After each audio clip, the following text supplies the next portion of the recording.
அனைவருக்கும் வணக்கம். ஸ்ரீ விஷ்ணு ஜோதிநிலை பிரசன்ன ஜோதிடர் குமரலட்சுமி பேசுறேன். இன்றைய பதிவில் என்ன பார்க்க போறோம்னா, சனீஸ்வரன் அஸ்தமனம் ஆகிறாரு. ஒரு மாத காலகட்டங்கள் அஸ்தங்க நிலையில் இருப்பார். அதாவது சூரியனை நெருங்குற கிரகங்கள் அஸ்தமனம் ஆகும். தன்னோட பலவீனம் அது கிரகத்தினுடைய காரகத்துவத்தை பலவீனப்படுத்தும். எந்த பாவத்தில் இருக்குதோ அந்த பாவத்தினுடைய காரகத்தையும் பாத்தீங்கன்னா பலவீனப்படுத்தும். அப்ப சனீஸ்வரன் அஸ்தமனம் ஆகிறப்ப எல்லா ராசிகளுக்குமே ஒரு துன்பத்தை கொடுக்கும் மாதிரி செயல்படும். அதாவது மாசி 24ஆம் தேதியிலிருந்து பங்குனி 28ஆம் தேதி வரைக்கும் அந்த அஸ்தங்கம் நீடிக்கும். ஒரு மாத காலகட்டங்கள். அதாவது 8/3/2026 இருந்து 11/4/2026 வரைக்கும் இந்த அஸ்தங்கம் இருக்கும்.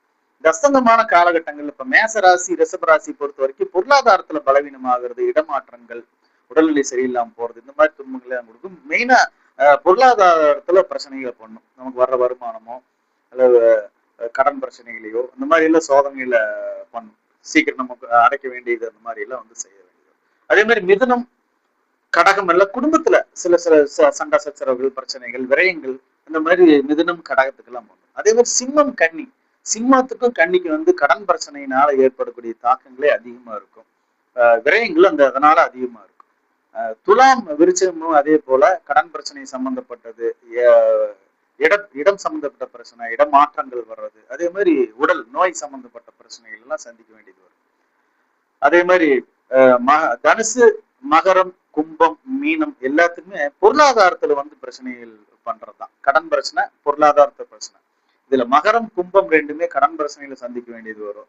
தனுசு, மகரம், கும்பம், மீனம் எல்லாமே பொருளாதாரத்துல ஒரு விரயங்கள் இருக்கிறதோ இல்ல புதிய கடன்கள் வாங்குறது அதனால ஏற்படுற துன்பங்கள் அதிகமா, பண பொருளாதாரத்துல தான் துன்பங்கள் அதிகமா இருக்குது இந்த 4 ராசி பொறுத்தவரை.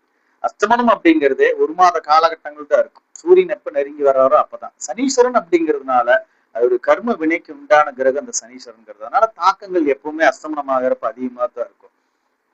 எதிரிகளான தொல்லைகள் இருக்கிறது, அந்த வழக்குகள் சம்பந்தப்படுறது, இதெல்லாம் கொஞ்சம் அதிகரிக்கக்கூடிய காலமா இருக்கும். சிம்மத்துக்கும் கன்னிக்கும் இந்த வேலைகள் அதிகரிக்கும். மற்ற ராசியிலோட சிம்மத்துக்கு அந்த கன்னிக்கும் தான் பாத்தீங்கன்னா அதிகமா இந்த மாதிரி செயல்பாடுகள் இருக்கும். கும்பம், மகரம் எல்லாம், மீனம் எல்லாம் பொருளாதார ரீதியை பலவீனமாவாங்க. விரயங்களும் இருக்கும், இடமாற்றங்களும் சந்திக்க வேண்டியது வரும். இப்ப சனீஸ்வரன் அஸ்தமனம் அப்ப வழிபாடுன்னு பார்த்தா கால பைரவருடைய வழிபாடு தான் அதுக்கு நிவர்த்திக்கு உண்டானதா இருக்கும். வாரம் சனிக்கிழமையோ ஞாயிற்றுக்கிழமையோ ராகு காலங்கள்ல சென்று தீபங்களை ஏற்றி கால பைரவரை வழிபட்டு வரலாம். அனுதினமே அதை செய்துட்டு வரலாம். பைரவர் கோயிலுக்கு டெய்லி போயிட்டு வழிபட்டுட்டு வந்துட்டு இருக்கலாம். நெய் தீபங்களை ஏற்றியும் வழிபடலாம். அவருக்கு உண்டான மிளகு தீபங்கள் இருக்கு, தேங்காயில தீபம் போடுறது, சிவப்பு துணியில தீபம் போடுறது, இந்த மாதிரி எல்லாம் அந்த பிரார்த்தனைகளை வச்சு நீங்க வழிபட்டு வர்றப்ப கட்டாயம் இந்த மாதிரி சோதனைகள் எல்லாம் வராது. நோய் சம்பந்தப்பட்ட பிரச்சனைகள், கடன் சம்பந்தப்பட்ட பிரச்சனைகளுக்கு, ஏன்னா சனீஸ்வரன் அஸ்தமனங்கிறப்பவே இது ஒரு பிரச்சனையாத்தான் இருக்கும். அப்ப அந்த மாதிரி செய்துட்டு வர்றப்ப அதுக்கு உண்டான நிவர்த்திகள் கிடைக்கும். ஒரு மாத காலகட்டங்கள் தான் கொஞ்சம் நிதானமா செயல்பட வேண்டியது ஒரு அவ்வளவுதான். இந்த பதிவு புதுசுன்னா சப்ஸ்கிரைப் பண்ணுங்க, ஷேர் பண்ணுங்க, மறக்காம பெல் ஐக்கானை கிளிக் பண்ணிக்கோங்க. நன்றி.